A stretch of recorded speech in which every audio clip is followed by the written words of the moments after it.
Empezamos la segunda parte del documento de Alegraos, que hemos concluido la primera, que como os dije se titulaba Alegraos, regocijaos, llenaos de alegría, y hay una segunda parte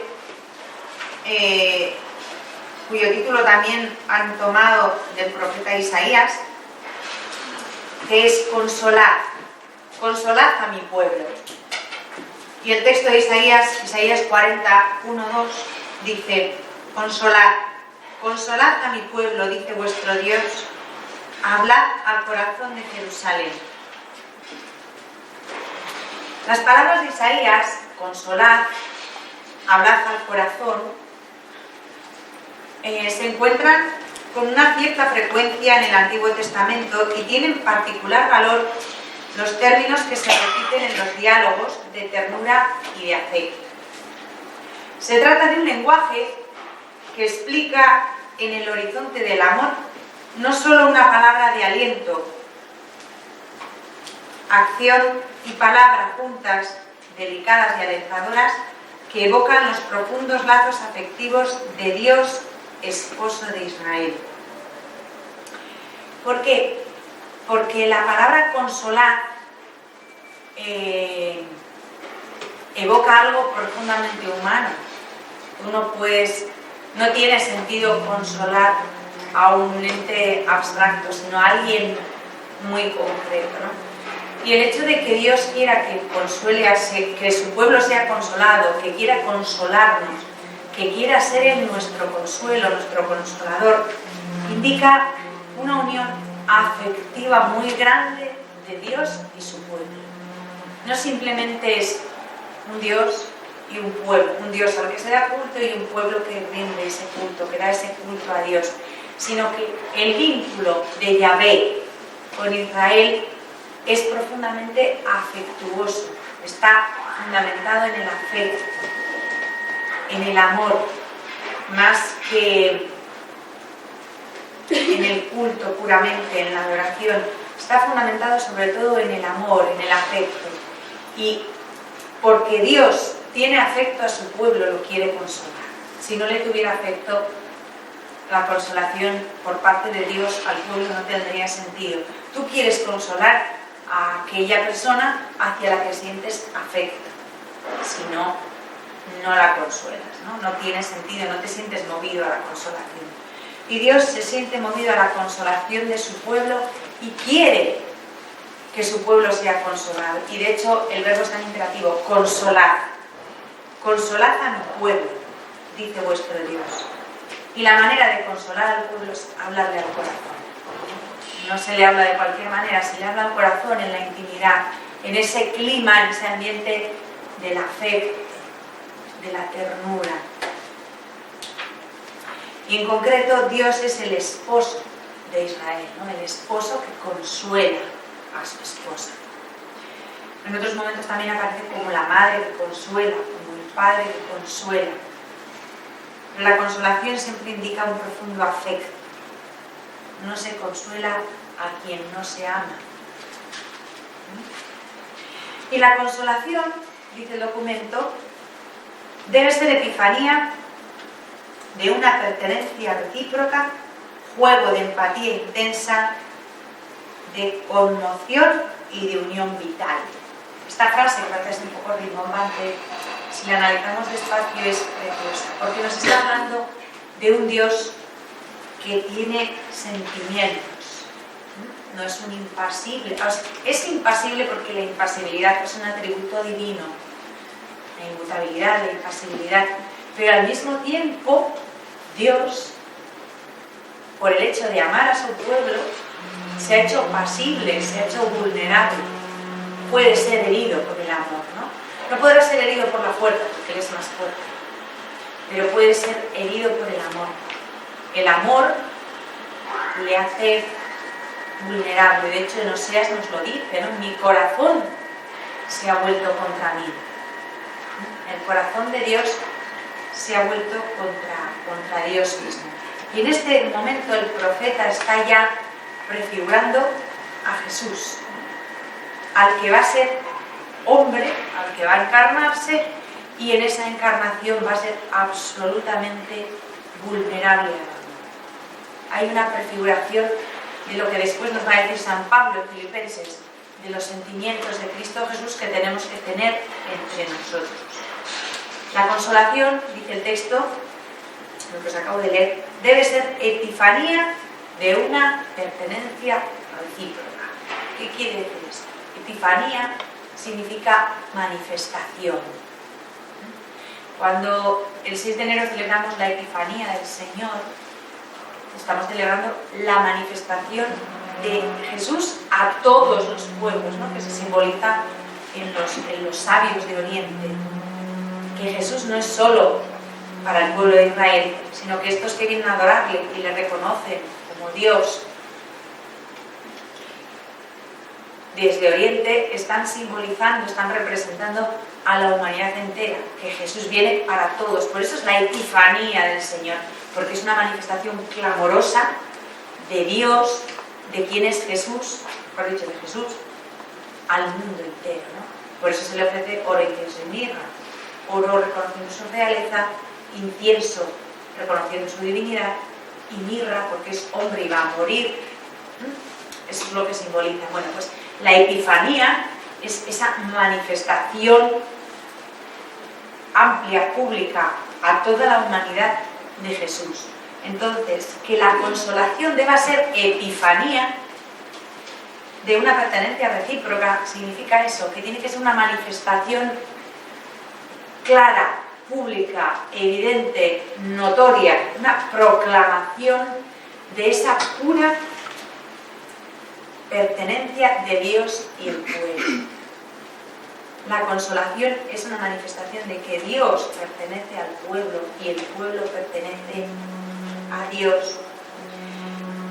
Tiene que ser también la consolación un juego de empatía intensa, una compenetración intensa entre Dios y el pueblo, de conmoción y de unión vital. La consolación tiene que demostrarnos que Dios se conmueve y que yo me conmuevo en Dios, ¿no? La conmoción y la unión vital. Yo nunca podré ser consoladora de nadie ni consolar a nadie si no estoy absoluta y profundamente unida a Dios, porque Él es el verdadero consuelo. Y para yo consolar, para ser consolación, tengo que estar en el consuelo de Él. Tengo que ser continuamente consolada por Él, porque si no, yo no voy a poder consolar al pueblo, ¿no? ¿Por qué digo esto?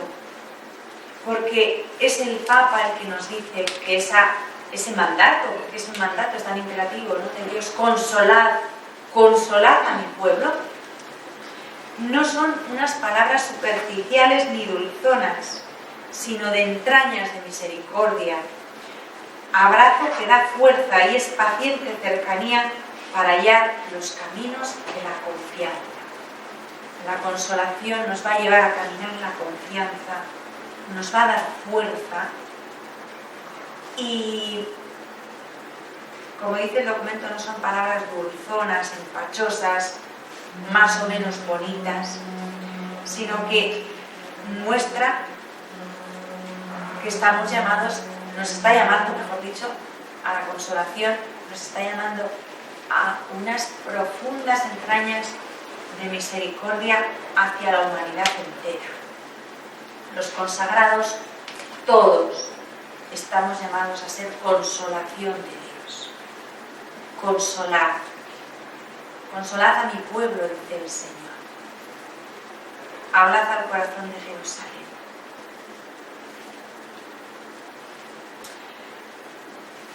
Llevar el abrazo de Dios.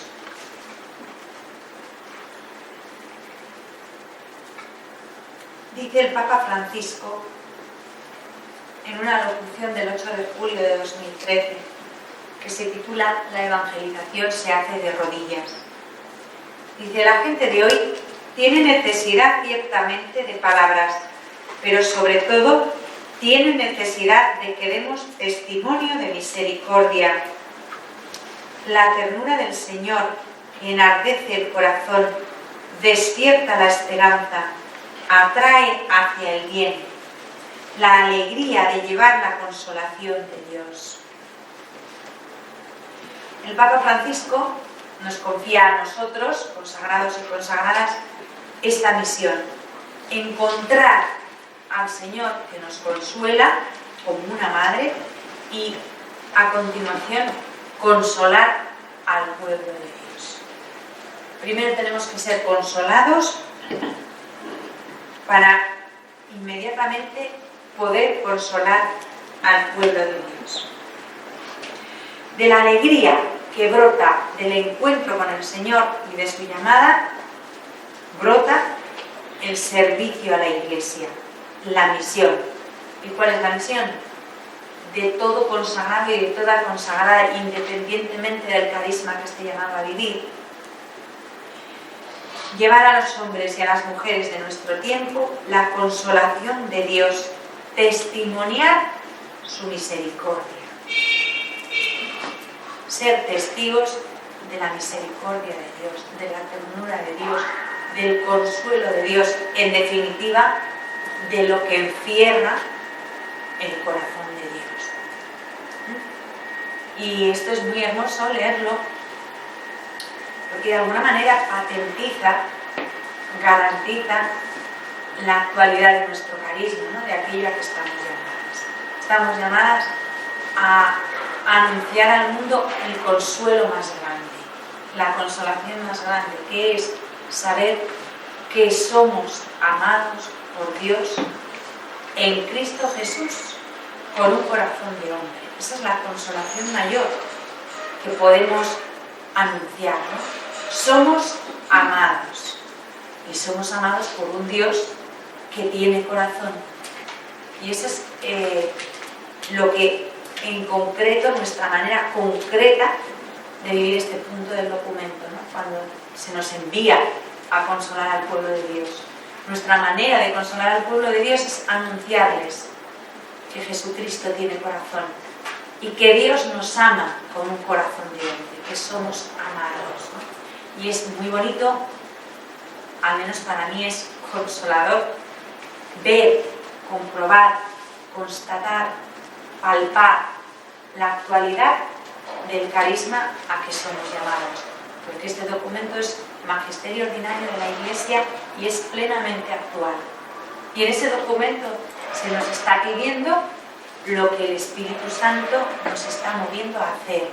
Entonces, eso nos tiene que llevar de alguna manera a descansar, ¿no? A decir, bendito sea Dios, que vamos caminando por donde la Iglesia nos dice que hay que caminar. Frente a esto tenemos que hacernos algunas preguntas. Porque para poder consolar y ser consolación de Dios, tenemos que hacernos. Primero, ¿yo me siento consolada por Dios? Eso ya cada una que se lo pregunte, que lo rece, que lo vea en la oración, ¿no? ¿Y en qué consiste para mí la consolación de Dios?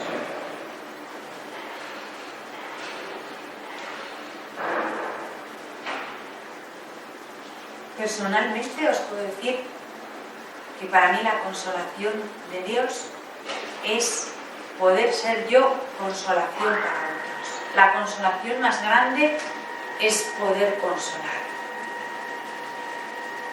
Poder ser instrumento de consolación para otros. Que Dios se sirva de mí para consolar a otros, para acariciar a otros, para anunciar a otros el Evangelio, la buena noticia, la gran consolación de que somos amados, ¿no? Pero hay cada una que revise en su vida y que se cuestione en qué consiste para mí la consolación de Dios. En la visión de Jesús, dice el documento, la consolación es don del Espíritu. El Paráclito, el Consolador, que nos consuela en las pruebas y enciende una esperanza que no decepciona. La consolación cristiana se convierte así en consuelo, aliento, esperanza. Es presencia orante del Espíritu. Confrontar Juan 14, 16, 17. Es fruto del Espíritu. Y el fruto del Espíritu es amor, alegría, paz, longanimidad, benignidad, bondad, fidelidad, mansedumbre, templanza. Gálatas 5:22.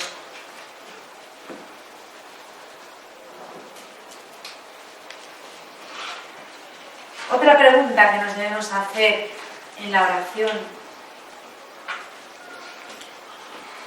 ¿se palpa en mi vida la presencia orante del Espíritu? Y esa presencia orante del Espíritu se transforma en consolación para todos.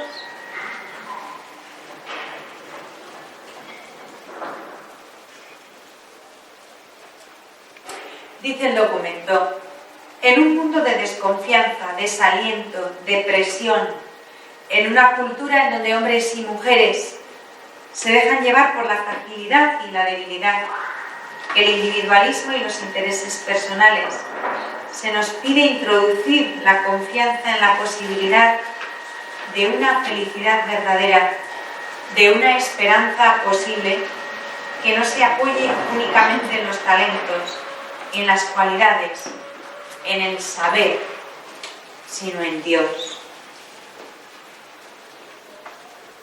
Qué bonito es esto. La felicidad verdadera es posible, no es una utopía. ¿Se puede ser feliz? Sí, claro que sí. Porque la felicidad verdadera no se apoya en nada de este mundo, ni aun en las cosas buenísimas que puede haber en este mundo. La felicidad verdadera no se apoya en las capacidades, en los talentos, en las aptitudes. Por eso es tan importante dejar de compararnos con los demás y dejar de querer ser como es el otro. Tampoco se apoya en las cualidades, tampoco se apoya en el saber. Se apoya únicamente en Dios. Los hombres y las mujeres de nuestro tiempo, ¿qué esperan de nosotros? No esperan, os lo digo con toda sinceridad y desde mi experiencia personal, en principio no esperan que les hablemos ni del cielo, ni del infierno, ni de la salvación, ni de la redención. De entrada eso les importa un bledo, o sea, nada. Tampoco esperan de entrada que les hablemos de Dios, aunque sean monjas, porque tampoco interesa demasiado. Suponiendo que Dios exista, te van a contestar: a mí, ¿qué me soluciona? ¿De qué están ávidos los hombres y las mujeres de hoy? ¿Qué es lo que primero buscan? Y por dónde accedes a su corazón. Y luego ya les hablas de Dios, del cielo, del infierno, de la salvación, de la redención y de todo lo demás. ¿Por dónde se accede a su corazón? ¿Cuál es la puerta que te abren de par en par? ¿Qué buscan? Una palabra de consolación, un gesto de cercanía, de perdón, de alegría, de cariño, de ternura. Una de las carencias más grandes del mundo actual es que la gente no sabe sonreír, no sabe mirar a los ojos, no sabe acariciar. Y en el fondo es lo que todo el mundo busca y pide. Esa puerta te la van a abrir siempre par en par. Entonces entras por la ternura, por la consolación, por la misericordia, por la alegría, por el perdón, por la bondad, en definitiva. Y una vez que te has colado dentro, ya empiezas a colocar todo lo que hay en esa persona poco a poco, con cariño, con alegría, con misericordia, con perdón, siempre en el mismo tono. Empiezas a ordenarle la casa, porque generalmente suele ser un caos, ¿no? Pero es por donde hay que entrar, porque los hombres y las mujeres de nuestro tiempo, sin saberlo, mendigan la consolación, mendigan la ternura. Y nosotros, consagrados y consagradas, dice el documento, somos llamados a llevar a todos el abrazo de Dios, que se inclina con ternura de madre hacia nosotros.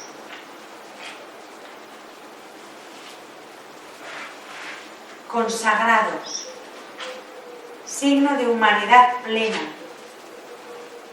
Esto qué bonito es. Facilitadores y no controladores de la gracia.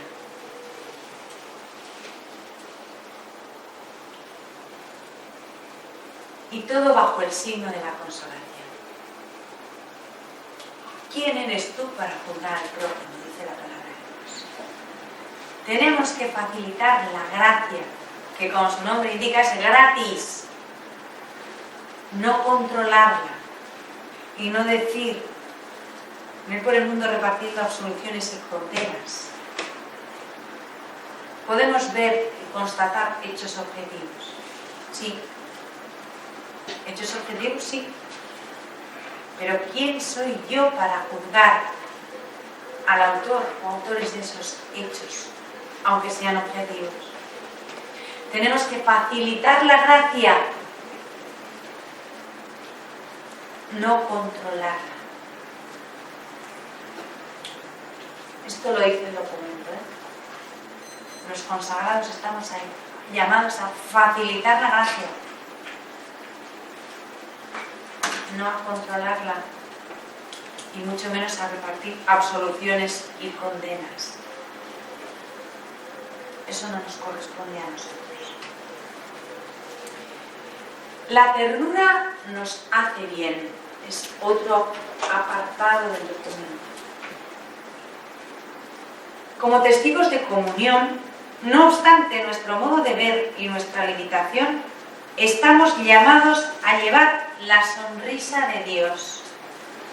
Y la fraternidad es el primer y más creíble evangelio que podemos narrar. Amaos y sed uno.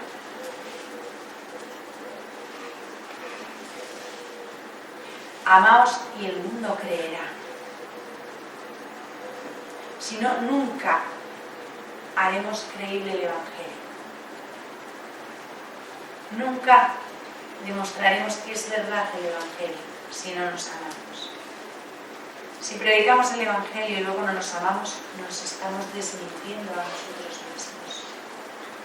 Amaos y sed completamente uno para que el mundo crea.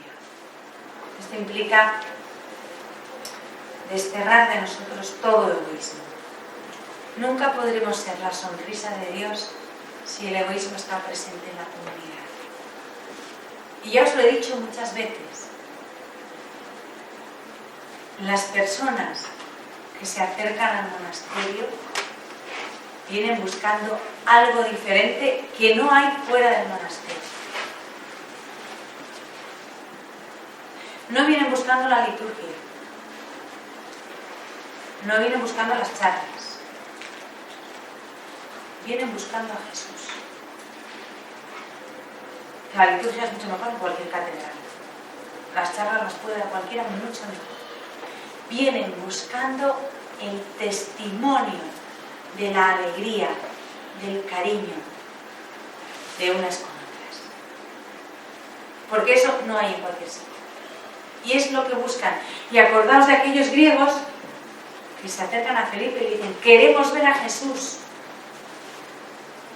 Y las personas que se acercan al monasterio, aunque no lo formulen así, vienen porque quieren ver a Jesús.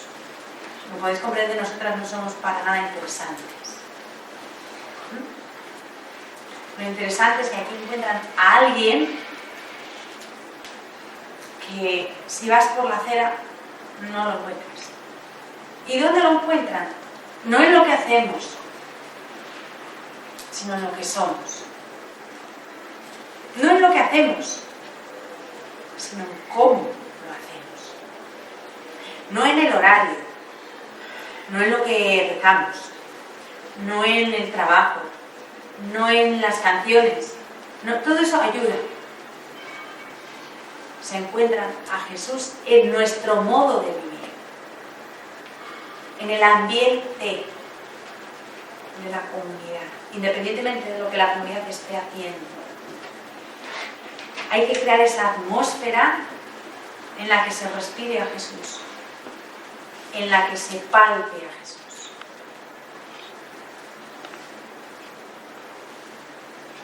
De modo que el monasterio sea como, no sea como, sea el corazón de Cristo y nosotras las que vivimos ahí, de manera habitual y permanente. Y para eso hay que desterrar de la comunidad todo egoísmo, porque en el corazón de Cristo el egoísmo no existe.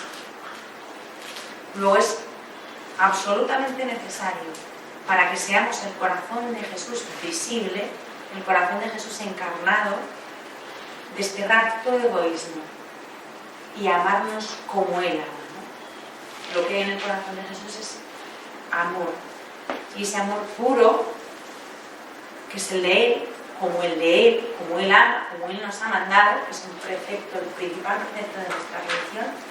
Para hacerlo vida hay que desterrar todo egoísmo, la menor brizna de egoísmo. Cualquier palabra, cualquier acto, cualquier pensamiento que tenga visos de egoísmo, hay que fulminarlo. Es la peor peste, el peor veneno, el peor tóxico. Y eso no lo puede hacer una hermana sola. Ese es un trabajo de todas en comunión. De todas. Y como una deje de hacerlo, fastidia al resto. Luego nuestro compromiso tiene que ser esa lucha de todas por desterrar el egoísmo para que la comunidad sea Jesús. Para que cuando lleguen a la comunidad directamente entren en el corazón de Jesús, en esa atmósfera, en ese amor, en esa realidad, que palpen a Jesús, que vean a Jesús, que vivan en Jesús.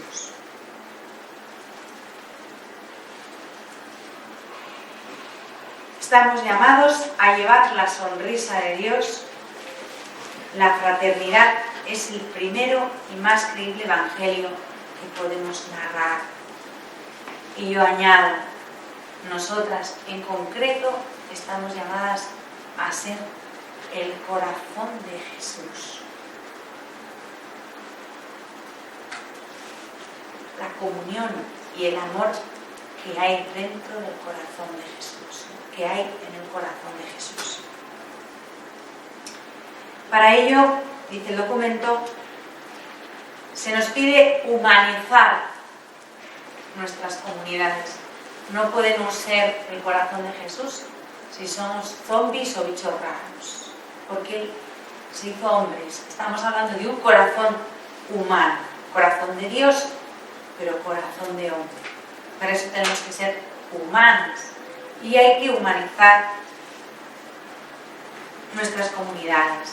El documento cita, lo voy a leer tal cual, unas palabras, unas recomendaciones que hizo el Papa Francisco el 6 de octubre del 2014 a las clarisas en la Basílica de Santa Clara de Asís, en el protomonasterio de las clarisas, ¿no? El primero, que no tienen desperdicio. Las voy a leer tal cual. Dice, cuidad la amistad entre vosotras, la vida de familia, el amor entre vosotras. Que el monasterio no sea un purgatorio, que sea una familia. Los problemas estarán, pero como se hace en una familia, con amor, buscar la solución con amor. No destruir esto para resolver aquello. No competir.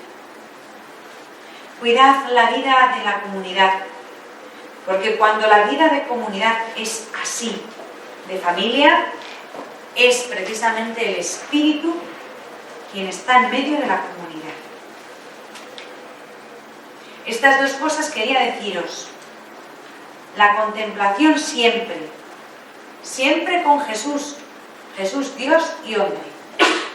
Y la vida de comunidad siempre con corazón grande, dejando pasar, no vanagloriarse, soportar todo, sonreír desde el corazón, el signo de la alegría.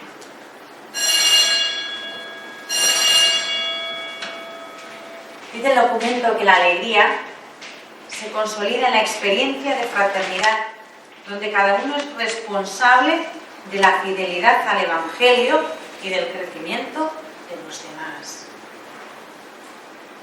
Cuando una fraternidad se alimenta del mismo cuerpo y sangre de Jesús y se reúne alrededor del Hijo de Dios para compartir el camino de fe conducido por la palabra, se hace una sola cosa con Él. Es una fraternidad en comunión que experimenta el amor gratuito y vive en fiesta, libre, alegre, llena de gracia.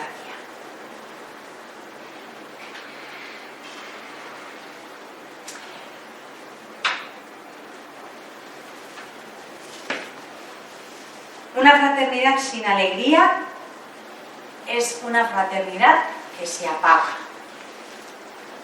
Una fraternidad donde abunda la alegría es un verdadero don de lo alto a los hermanos que saben pedirlo y que saben aceptarse y se comprometen en la vida fraterna confiando en la acción del Espíritu Santo.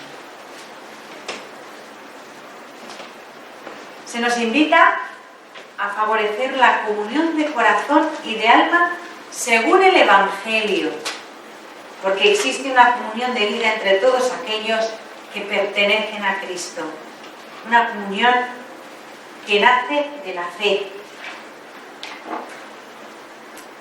y que hace a la Iglesia en su verdad más profunda comunión con Dios, familiaridad con Dios, comunión de amor con Cristo y con el Padre en el Espíritu Santo, que se prolonga en la comunión fraterna. No hemos venido aquí a ser un grupo estupendo, a llevarnos fenomenal y a pasarlo pipa. Hemos venido aquí a vivir la comunión en Cristo. Porque la verdadera comunión solamente puede suceder, acontecer, tener consistencia, tener fuerza en Cristo. Si la comunión de la comunidad está arraigada en Cristo, nada ni nadie la podrá romper nunca. Pero si se apoya, se fundamenta en cosas, en elementos que no sean Cristo, aunque sean buenos, eso es frágil, no es duradero, no es estable. La comunión no se basa en que nos caigamos bien unas a otras.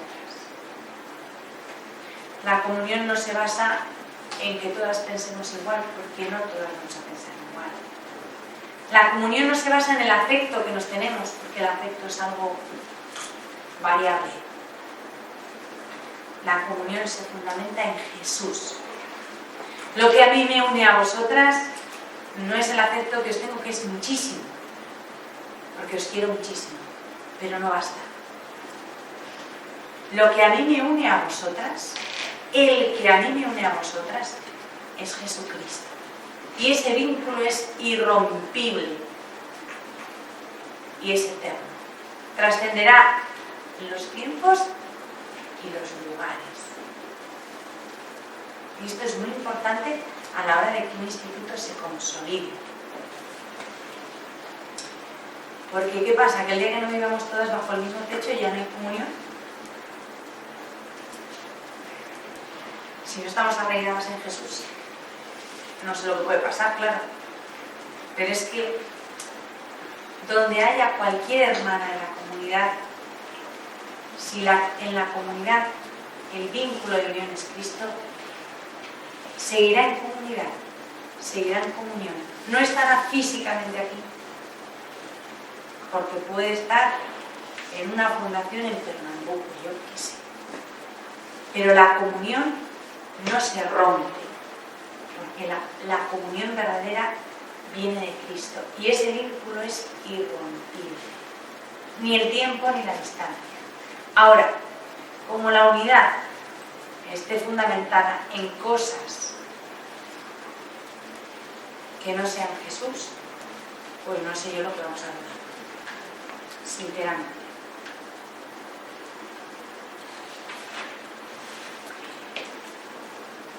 Y la fraternidad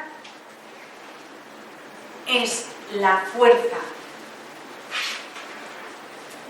testimonial más intensa que poseemos. La fraternidad tiene una fuerza de convocación enorme, es como un imán.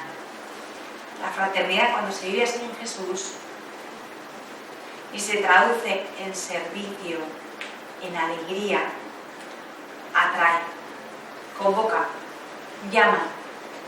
No hay que hacer ningún tipo de pastoral vocacional, ni de propaganda vocacional, ni de tonterías de este tipo. La mejor pastoral vocacional es el testimonio de la fraternidad unida, de la comunión fraterna y de la alegría que se deriva de esa comunión. Y eso es lo que atrae y llama y remueve. No lo que hagamos, mucho menos lo que digamos, sino esa alegría que brota de la comunión fraterna. Porque la hermandad, la fraternidad, incluso con todas las posibles diferencias que puedan existir entre los sujetos que componen una comunidad, es una experiencia de amor que va más allá de todos los conflictos. Es más fuerte que cualquier dificultad, que cualquier conflicto.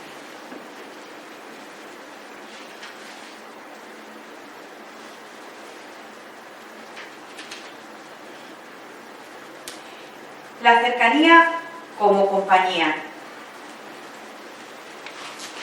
Estamos llamados a realizar un éxodo de nosotros mismos en un camino de adoración y de servicio, de las dos cosas. Es que parece que en la vida consagrada hay dos corrientes, ¿no? La contemplación y la acción. Y parece que la una excluye a la otra. Y eso es un error. En cualquier carisma, uno de los dos aspectos tendrá preeminencia sobre el otro. Hay carismas más contemplativos y hay carismas más activos. Pero todo carisma tiene que contener, si es de Dios, si es del Espíritu, estos aspectos, los dos. La contemplación y la acción. La adoración y el servicio. Es que los contemplativos no pegan el sello y no sirven a nadie. Es absurdo. Es que los que se dedican al apostolado, a la vida activa, como se pasan la vida practicando el servicio, nunca adoran a Dios. Es absurdo. Toda forma de vida consagrada tiene que contener nuestros aspectos, adoración y servicio. Otra cosa es que en función de que tenga un matiz más contemplativo o más apostólico, predominará uno sobre otro, pero tiene que contener los dos aspectos. Lo digo porque siempre se han presentado un poco las dos. ¿Tú qué eres, activa o contemplativa? Porque no puedes ser activa y contemplativa. Sí, pero en la Iglesia Católica utilizamos mucho la o, más que la i. Esto y lo otro. Esto o lo otro, pero ¿por qué uno u otro? Esto y lo otro. Activa y contemplativa. Aunque haya un predominio de un aspecto concreto en función del carisma que estés llamada a vivir, ¿no? En el instituto u orden religiosa al que se te haya llamado. Un camino de adoración y servicio. Y dice el Papa Francisco: salid por la puerta para buscar y encontrar. No te quedes aquí sentada esperando que las cosas pasen por delante. A ver si pasa lo que estoy buscando y si no pasa lo engancho. No, salid por la puerta para buscar y encontrar. El mandato del Señor es claro: id al mundo entero, no os sentéis a esperar que el mundo pase por la puerta de tu casa, porque si no pasa. El mandato es id, salid. Salid por la puerta, dice el Papa, para buscar y encontrar. Tened el valor de ir contracorriente de esta cultura eficientista, de esta cultura del descarte. Qué tremendo es esto. Y lo peor es que lo vemos ya normal. Vivimos efectivamente en una cultura en que lo que no sirve se elimina, se descarta. Sin ir más lejos, esto es terribilísimo. ¿Quiénes somos nosotros? Nadie. Para decidir qué ser humano debe vivir, qué ser humano debe de ser eliminado ya en el seno de su madre por una deficiencia genética.